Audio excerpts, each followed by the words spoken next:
How y'all doing? It's Global Politics with Jim Martin. Today I want to talk about France. Somebody asked me about that situation, and it's an interesting one. But first, a little context about France. So France has a population of about 68 million people. Its GDP is pretty big, $4.8 trillion. It's a power player in the world economy. GDP per capita is about $48,000 per citizen.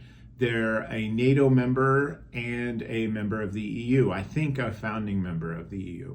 They are a fully democratic country. Freedom House, which I've talked about on my channel before, ranks them as 89 out of 100 on their democracy scale. They have a really interesting way that they do government. It's a government structure that puts the president in a quite powerful position. Many presidents can propose ideas and talk about things like US presidents, but they don't have a lot of power to actually do anything about them, especially when it comes to legislation. What ends up happening is that presidents kind of attempt to coerce or pressure or beguile folks in their legislatures to go along with their agenda, and sometimes that happens, sometimes it doesn't. In France, however, the president has sweeping legislative authorities and can do things. In many parliamentary systems, like France's, you feature the prime minister as a power player, and the president is somebody who breaks bottles on ships and has parties and things like that, and their only real role is if there's a war and they have to assume emergency powers or something. So we got a very powerful president in France, Emmanuel Macron. He is from the Renaissance Party, which is a center-right party, played at being populist, but it really isn't. Pro-EU, pro-investment in business. NATO's good. They're in favor of supporting Ukraine, these sorts of things. The Renaissance Party and Macron specifically as a human being have been more or less popular at times, and right now, not as much. A lot of issues, like anywhere else, about the economy, immigration. He faces sort of a constellation of other political forces that in France tend to unify at election time around particular banners. So we've got right now the New Ecological and Social People's Union, which is a combination of several socialist parties, including the Socialist Party in France, who's led by a guy named Jean-Luc Mélenchon. And that guy is kind of a character, if I was being polite. Many folks don't like him. He is kind of guy who would rather lose than get 70% of what he wanted. Kind of a radical anti-EU guy, but not as vocally so as some other parties.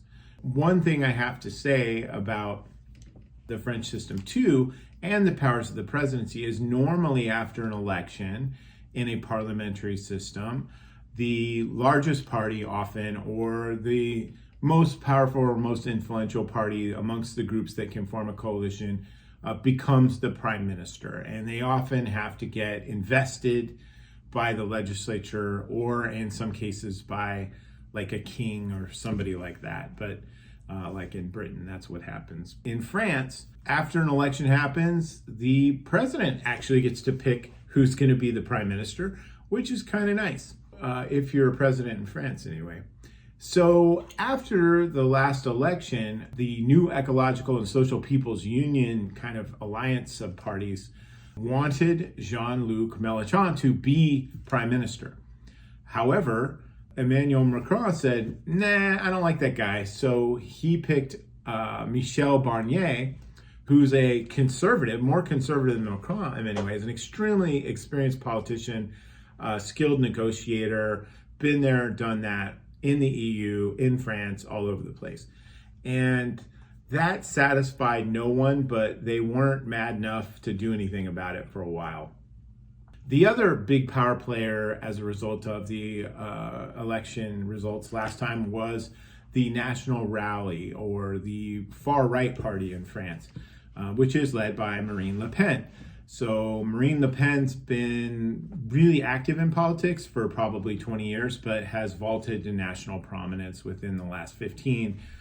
She basically runs for president. She didn't the last time, but she's the power in the party for sure. The National Rally has grown progressively stronger over the years.